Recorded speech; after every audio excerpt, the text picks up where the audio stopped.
This video is made possible by our sponsors, AJA. We'd like to thank AJA for all their support and tell you to go to aja.com for all your production and post-production needs. Hi, I am Chad Anderson of Filmmaker U, filling in for Gordon Burkell. At Filmmaker U, we create courses for film professionals to deepen and diversify their skill set. You can learn more about us on filmmakeru.com or follow us on Instagram at @filmmaker_u. Every week we interview a film professional, and this week we are joined by Carlos Avila, whose work includes the 2000 feature film Price of Glory, episodes of the hit television shows including Cold Case and Grimm, as well as a new short known as The Kill Floor. Welcome to the show, Carlos. Thank you so much. Thanks for having me. It's great to be with Filmmaker U. I've seen the guests that you've had, and so it's just lovely to be here. Thank you. I want to start way back into your origin, beyond the bio. What really, as a young artist, as a young creative, as a young person, what was the motivation to get involved in filmmaking? What really, lit the flame, basically, particularly in directing, which is a big task? Yeah, I mean, it came late. I originally wanted to be a musician, so I had been in garage bands when I was in high school. And so I got to Loyola Marymount, which is where I did my undergraduate work. I got there thinking that that was going to be, path towards sound recording and music recording. But then I got into the curriculum, right? I got into the television classes, the film production classes, and I just got hooked. And I started to seem to have an affinity for it, I seemed to have, this desire to tell, a certain type of story. Latino stories were always of interest to me. So I managed to, throughout the course of my career, come back to that initial impulse to try to tell Latino stories, which has been, very gratifying, and it certainly manifests itself with The Kill Floor. But that initial creative energy was related to music. And incidentally, there's another project that I'm working on that does have a lot of music in it. So it's fun to sort of go full circle. But that weaving of Latino stories, Latino subject matter is something that I've always cared about, always tried to do whenever it's possible. Excellent, excellent. Do you still play? I need to ask. I don't. I never got too good on the guitar, so I kind of, you get caught up in other things, and my focus has been on the filmmaking, and so the music has gone by the wayside, except for when I get to do it in film. Fantastic, fantastic. One of my favorite things, though, is working with composers. That's always a blast, because then I get to fumble my way to try to articulate what I'm trying to accomplish emotionally in a scene to them, try to express that to them. And they have their great way of translating the gibberish that I'm saying into a musical moment. Are there moments where you said, this scene or this act or this narrative is not working, and all of a sudden music comes into that and it becomes part of the body of the work, and it changes the whole meaning or fixes, in a way, working with composers? There's usually a plan, whether the plan is successful or not, that's I think that's what you're getting at. But I've had the good fortune of working with a composer named The Angel, and she is phenomenal. She just did a Showtime film called The Heist 88. But she's worked, with people like Ava DuVernay, Mark Pellington, people like that. And so I've had the good fortune of being able to work with her occasionally. And usually she gets what I'm getting at. I think, because The Kill Floor is my most recent memories of working with her, I can be very specific, about what I want. And so she has to kind of loosen me up a little bit in order to say, look, there's another way of looking at this. But The Angel she brought so much music to, there's a lot of music in The Kill Floor. Not that we rely on it too much as a crutch, but I think it just really supports the drama that's happening. But there's usually a plan. It's usually thought out, when we spot the film. That's always an exciting time, because then I get to hear her impulses about where music can go. And then as we go through the process, it just kind of naturally reveals itself as being this is where it needs to go and this is where it shouldn't go. So that process of weaning out where the music is, not to overstate a moment. I think it seems to be a very organic process in my collaborations with her. I think what attracted me to color correction was the fact that we were like the next stage of cinematography. And the creative side was huge, trying to understand what was wrong with an image, how to balance it, trying to understand how to let the tools do what you want them to do. Where else can the technology go? What else can we do? I'm very interested in trying to mold the image and create the best look possible. And whatever tools are out there, you want to try and latch onto them. I'm Eric Whipp, and this is my course on color correction.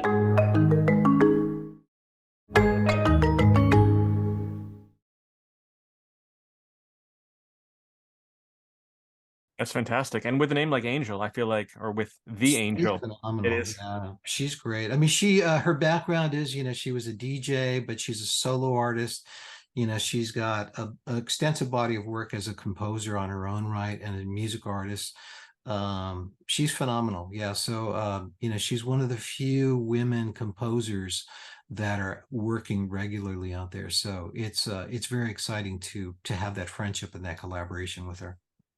I think it's interesting that you talk about that, because I think from people I've spoken to, there is this nature of filmmakers as, multi-artists and in different aspects. You're talking about working in music and then getting into film and then getting into writing and those kind of things. For a film like Price of Glory, this was written by Phil Berger. How do you think you approach the translation for that film or films in general, that is not something that you wrote, that you say, hey, now I have to turn this into the written page, into pre-production? What do you look at in terms of the work? What do you, do you make notes? Do you make storyboards? How do you conceptualize it? Well, I think you have to talk about sort of the offstage process, right? It's not just directing the film. I mean, that film took, I think it was a 7-year journey. And so it originally started as a stage play. Phil was the boxing columnist for the New York Times for many years. And so he's written many books on Mike Tyson, other profiles on other boxing. I think he wrote a book on Joe Frazier. And then he wrote a stage play. And I was brought in to collaborate with him and to develop the material. And, it was not a screenplay. It was, it had qualities of, maybe 1930s, 1940s melodramas. So I worked with him very closely in terms of adapting it, making it cinematic, making it a story that would work for film. If I could be a little self-critical of the film, there are very long scenes where I think we could have done a better job of pruning away some of the dialogue and exposition. But that was the journey on that one, is to try to develop it to the point where it could be a film, and to sort of transcend its origins as a stage play. But my work with Phil, because it went on for 7-8 years, we had a lot of time together, and we had a lot of conversations about how to, change this and make this a movie as opposed to, being a stage play. I noticed with your films, there is, and you mentioned it before, there is this strong sense, what I've noticed is family, both with Price of Glory and The Kill Floor. There is this idea of relationships with fathers and sons, as well as those kind of ideas that's in The Kill Floor with the family unit as a driving force. Is this something that you're drawn to, or is this something that you deliberately choose to include in the work you do? I don't want to say that it's overtly conscious, that's a really good question. It seems to be the case. I have another couple of other films that I've made that do seem to echo that, that theme of father and son. But it's not anything that I'm like, it's feeding me. It just seems to be, given the nature of a certain story, that would be a really good way of telling it. My relationship with my father is, we weren't close. So maybe there's that, subconscious thing where I'm trying to recreate sort of the ideal relationship or a version of it. but it's not anything that I'm, acutely aware of as I'm approaching it. With the kill floor, that just seemed like a really good way to tell that story, and it's, in my effort to try to tell a story that had some veracity to it, that had some authenticity to it. The people that I talked to, the workers in the meatpacking plants, they would talk about the commitment they'd made to their families to try to provide, even go to work during a pandemic when they were risking their lives. So that kind of naturally laid itself out as a structural, a narrative structure, a father-son story. And so that's what seemed to be the appropriate way to approach it, based on the stories that I was reading and the stories that I was hearing from meatpacking plant workers. Do members of your family get see your films? You mentioned your relationship with your father, but do people that you're close to in a family way get to see what you've worked on? Well, they're actually in the films occasionally, So like for the kill floor, we brought in as many family members as we could to fill out those meatpacking plant scenes, So not only do they get to see them and cheer us on, but they also participate. My wife is the costume designer producer of the kill floor, but she's had, a tremendous career as a costume designer. She worked on everything from The Walking Dead to Flaming Hot as the costume designer. And so, we brought in her family to help us. We brought in my family, so, they, are very close to us and very supportive of what we do. They're cheering us on. They see the films. They see what we're trying to do. And, they're some of our biggest champions, is that family. I'm sure you have the same Yeah, absolutely. Yeah. Family and friends is one of those things that as a creative you kind of rely on, both Absolutely. for the support of professional aspects, but sometimes you're running ideas by somebody and you're like, hey, am I totally off base with this? Am I missing this? And you have to have a good critic, and usually a spouse ends up being your best critic. Yeah, and one more, point is, it's certainly in regard to the filmmaking process, is long-term collaborations. I mentioned The Angel, but I should also mention Tom Calderon, who is the editor of The Kill Floor, someone who I've worked with over the course of 8 projects. And Tom has been my consigliere. He's been my partner in crime, so he's one of those people that I trust implicitly. And it's one of those, collaborations that you nurture and you try to always tap into, because, as you say, those are the people that keep you honest. I noticed it with some editors, for some directors, they approach editing from kind of a hands-off, let the editor do their job, and I'll come back in 6 weeks or 2 weeks or whatever and see what you've done. Some like to be in the room in post-production with them. How do you approach editing, especially with your relationship with Tom? It's been very different, right? Over various projects. We did a documentary where I would do, a rough assembly of sequences, and then I would send it to him. And then in the case of the kill floor, because we were in post during COVID, we worked remotely quite a bit. And so, it was only in the last week where we were actually in the room together. But, it was a short film, 27 minutes. But, all those years of working together and having almost a telepathic way of communicating with each other, that really helped quite a bit. We were in a very accelerated post-production phase. We didn't have a lot of resources to sustain post for a long period of time.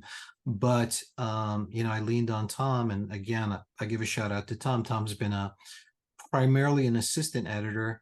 And he works as a visual effects editor too. He's a visual effects editor on What We Do in Shadows, the FX series. Sure. And so he's got, serious credentials as an editor. And so to be able to work with him, after he has all these chops on all these bigger shows, to come to a smaller project with like the kill floor, he is a very capable person. And so that allows us to move very quickly.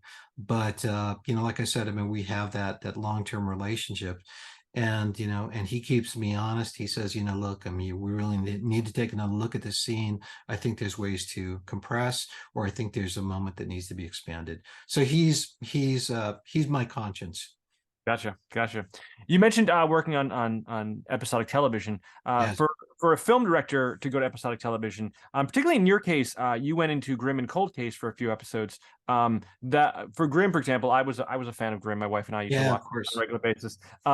It was a fun show. But that had several seasons, and so Yeah. coming into a show like that, where the storyline is already developed, the process is already. What do you think about when you go into a situation like that to bring to the table to say, hey, I'm going to direct these episodes. This is already been formed and massaged and kind of worked out, but I'm the new person here.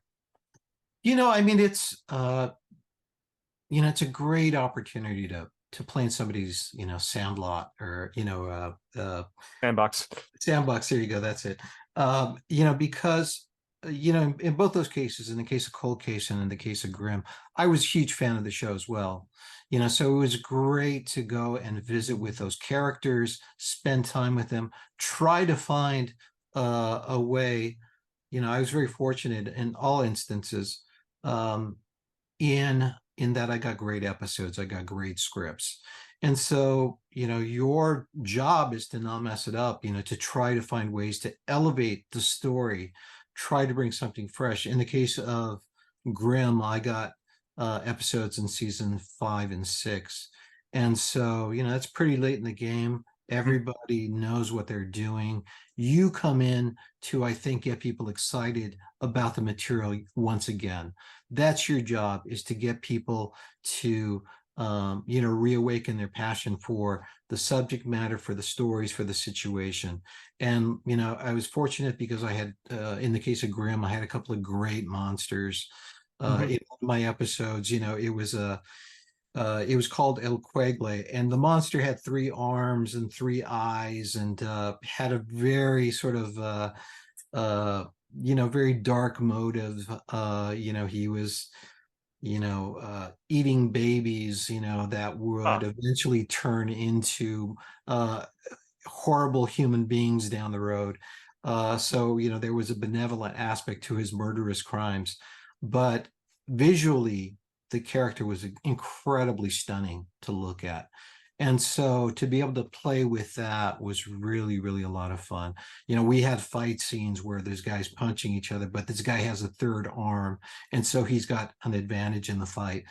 So the goal is to bring everybody along, get them excited again, try to find ways to tell the story in an inventive way.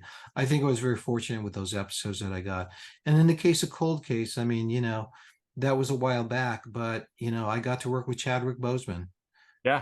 He was the lead of the episode that I directed, and he was on his way up. And it was just a really lovely experience to see somebody at the beginning of his career, and you can tell that he was going to blow up. You could just tell. Right. Sometimes in episodic television, it's a bit of a negotiation to get the actors that you want for your episode. In this case, there was just a phenomenal consensus of everybody saying, no, this young man needs to play this character. So that was a really beautiful and rare experience. Yeah, that's very fortunate for you. Yeah. I was curious about your experience with the Sundance Directors and Writers Lab. I noticed in your bio. That's where partially where Price of Glory came out of. Tell me what that experience was like for you. It was eye-opening. I think the Sundance is an extremely supportive environment. I went to the lab with Phil Berger and myself, and we did both parts of the lab. We did the screenwriters portion, and then we actually did some scenes from the episode, from the film. And so it was good to shoot scenes, and to I think it was a great workshopping exercise for us. I think some people really sort of tried very hard to get polished scenes by the time they were done that, you know, perhaps they could use to market the project. But we were really workshopping it because we were at that point where it was still in transition from being a stage play to being a screenplay. Mhm. So, you know, after that, I know that process, you know, really forced us to look at ourselves and say, how can we pull it back? You know, how can we scale back, so it's not, everything is not said, you know, that there's more subtext, you know. So Yeah. I think in that regard, it was very, very eye-opening. So for us, it was more of a workshopping thing and less of a marketing thing. You know, and so I was very grateful for having that experience. Fantastic. Can you tell me a little bit about Last Band Standing? I think you hinted at it I before. can. You know, it's been in my life for a long time. You know, I sort of emulated the process in the kill floor where you know, where I interview a lot of people and talk to a lot of people and then create a story based on some of the things that I heard and then my imagination. And so maybe about 20 years ago, I went to San Antonio, Texas, interviewed a lot of musicians who were active in the late 50s, early 60s. And there was a vibrant music scene happening in San Antonio. It was very, very cool. I mean, there were record labels, there were clubs, there were bands. What I loved about it was that was this cross-pollination between the African American kids and the Latino kids. And so they would be in bands together. And so what I've done is I've written a story about a fictional band called Jesse and the Majestics. And Jesse and the Majestics, it's a week in their lives during the course of, there's a battle of the bands thing going on, but each one of them is facing a crisis. So it's an ensemble story set in that really beautiful and exciting world. I've, you know, because I've, you know, we've been trying for a bit to get this made. You know, I've traveled to San Antonio many times and we've been on some of those, and some of those locations still exist. There's one nightclub called the Keyhole Club that was active in the 40s and 50s and 60s, and it's still there. And I can't wait to go and shoot in that club. So I've been working with a really accomplished producer, a gentleman named David Valdes. He's got substantial credentials. And so we're hoping that we can get it made next year. Fantastic. Fantastic. Yeah. Yeah. So you've also done some documentary work. Yes. And so can you talk to me a little bit about, I think there's sometimes a heavy transition from going from narrative work, from fiction work to going into documentary. You still want to tell a story, you still want to approach it with the, you know, almost like same kind of character arcs and those kind of things. But it's a different animal. Yeah. I think because I come from narrative filmmaking, and because I didn't want to be, you know, one of those filmmakers that spend 10 years on a film. Yeah. You know, I tried my best to structure the documentary beforehand. So, you know, I had it was a 1 hour documentary on Mexican lucha libre, which is wrestling, the guys with the masks. It was something that I loved when I was a kid. You know, I was 10 years old and there was nobody cooler than Mil Máscaras, the man with 1,000 masks, you know, who would wrestle at the Olympic Auditorium. And so one of my motives for doing the documentary was a chance to meet my heroes. And so I got to spend time with Mil Máscaras, even though he doesn't appear in the film, but I got to explore that world. And so in the storytelling part of conceptualizing the documentary, you know, I knew that I wanted to have certain areas discussed. I felt that lucha libre over the years has taken on sort of this campy quality to it. I wanted to go in the other direction, and certainly it does have that quality to it. But I also want to explore the culture and the traditions of that you can kind of compartmentalize into segments, and so that's what we did. And then I also wanted to focus on 3 different wrestlers. You know, the most famous wrestler being El Santo. But then a more journeyman wrestler named Solar, who's been around since the 70s, and he's well into his 60s and he's still wrestling. And then a mini wrestler, a little person wrestler, a wrestler named Mascarita Sagrada. So that sort of laid itself out into a structure that was, something that I could accomplish. Again, that was one of those projects that took a little while to produce. So we shot, and then we were off for 3 years, and then we went back to it. And so, during the course of the off time, when I could spend time with it, I could reflect on what was needed. And so then when we went out to shoot again, we could focus on just those things and not just shoot every single thing. Sure. So when we got into post, I could arrange it into segments, and then Tom could refine it. Amazing. Yeah, there's a large in my county. There's a large Latino and Mexican population, and there's a Mexican restaurant, and that's just 24/7. I mean, whenever they're open, all they play is these old 1950s lucha libre. That's great. Yeah, they're amazing. They're amazing to watch. They're actually really. Where are you? I'm in New Jersey. Oh, no kidding. Okay, how about that? Wow, that's great. Yeah, I'm in the Jersey. I'm at the Jersey Shore, but yeah. Oh, okay, fantastic. Yeah, there's a large population.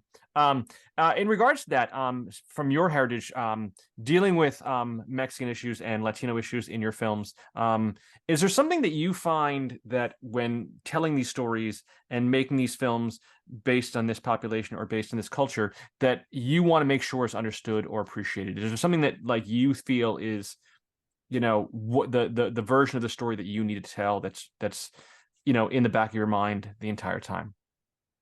I think just expanding the characterizations. They could be good guys, they could be bad guys, but if they have motives, if they have a context that makes sense within the course of the narrative, I think that's, when I'm able to write the material, that's certainly what I'm looking for, is to try to look into worlds that maybe we haven't seen over and over again. The lucha libre world is to go into that, and even though that was a documentary, I think we got to see the humanity of those luchadores. In the case of The Kill Floor, which was a story that I had written, and in the case of Last Man Standing, we get a sense of the humanity of these characters. We get a sense of the context out of which they come.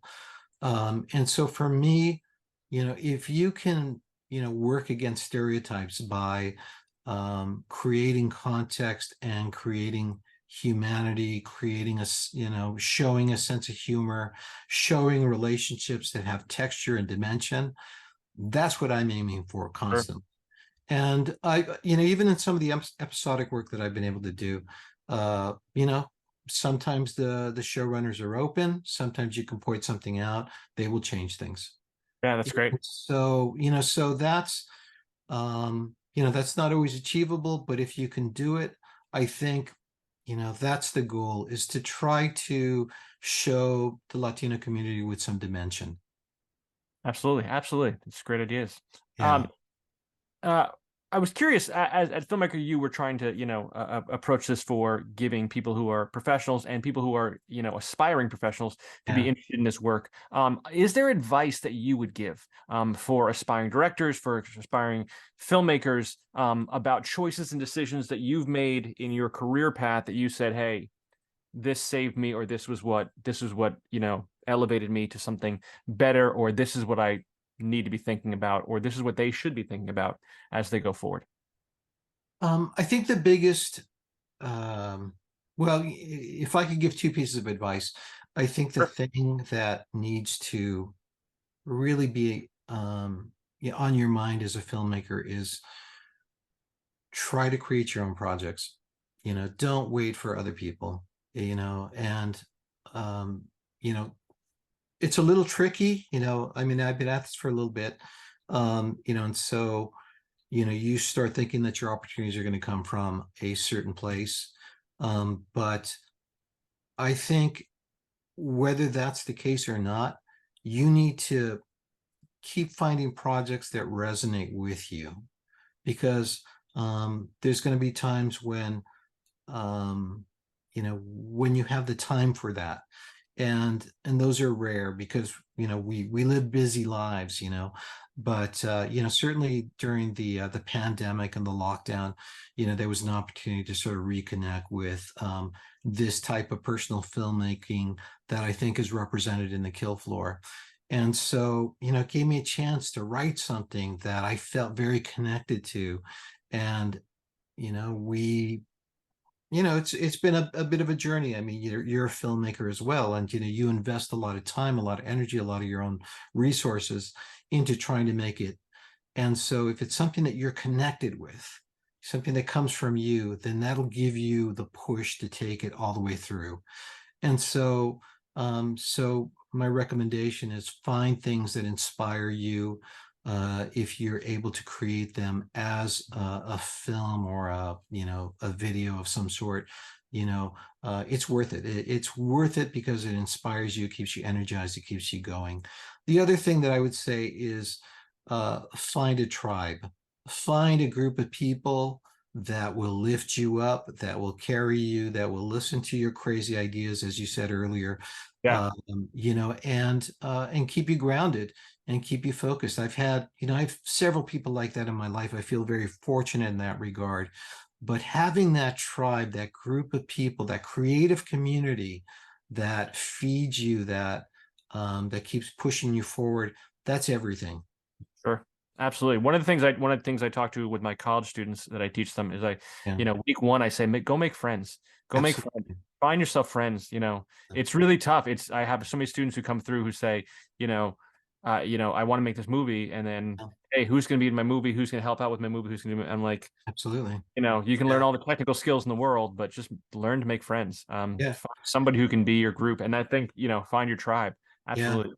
Yeah. And I think, it's an interesting trend. I don't know if you hear it, but I hear a lot of people sort of bashing film school, and for me, I met so many people that are still in my life, at film school. And, and it's great, because all these people, their lives have taken different, twists and turns, but so many of them are still making films. And so that's really beautiful to be able to tap into that. We had a screening in San Diego at Digital Gem Cinema, and it was my film and then Zainabu Davis, who's a really important voice in African-American independent filmmaking. And so she was one of my classmates at UCLA. And so we screened together. She has a new film. And that was just a beautiful event. It's like, okay, that's one of my tribe. That's a member of my tribe. And we're still here. We're still doing it. But film school was really beautiful in that regard. Yeah, I mean, some people students come in for the technical approach to get the technical skills, but there is something. I sometimes say to students, they ask if they should go to get a bachelor's degree or a master's degree, should they go on and get future degrees? And I say, if you didn't make a big enough cohort, or you didn't get enough connections or make enough friends here, sure, go to another school and keep doing that. It's an easy way to meet people who have the same passion as you do. Yeah, exactly. Yeah. Last question I want to ask you, and I warned you I was going to ask you about this. Do you have a guilty pleasure, some kind of movie or TV show that you watch, new or old, that you sit back late at night and say, hey, this is what's going to bring me peace? Two things. I listen to a lot of music still. And so for me, going to a rock and roll show, putting on music really loud, I'm very fortunate in that my wife loves music as well. So we end up going to a lot of shows. That is very inspiring to me. It fills my soul. It fills my spirit. And then I am obsessed still with old episodes of The Twilight Zone. And so I watch those over and over again because there's so much. I mean, besides being brilliant storytelling, there's just so much humanity in so many of those episodes. I was able to do a series for PBS. I created it, I wrote and I directed several of the episodes, and it was called Foto-Novelas, and essentially it was a Latino Twilight Zone. And so it was really beautiful to the show that I was obsessed with, the Twilight Zone, and to be able to sort of do my version of it, do a Latino Twilight Zone. That was really a lot of fun, really great. but those two, rock and roll music, Um, and I'm a classic rock guy, and then also the Twilight Zone. Those are the things that I keep going back to. Do you have a favorite classic Twilight Zone episode? Yeah, what is the one with the guy in the wing? Oh, with Shatner. The Richard Donner one, the Richard Donner directed one is just amazing, and it really holds up. It's terrifying. You know, so he's, you know, That's- Rod Serling still casts a very long shadow in our culture. Wow. Excellent. Yeah. Thank you, Carlos. Thank you so much. Absolutely. It's been a Absolutely. pleasure talking with you. Absolutely. That's going to be it for this week. You can check us out at filmmakeru.com or follow us on Instagram at filmmaker_you. I am Chad Anderson, and thank you so much for watching. Thank you again, Carlos. This video is made possible by our sponsors, AJA. We'd like to thank AJA for all their support and tell you to go to aja.com for all your production and post-production needs.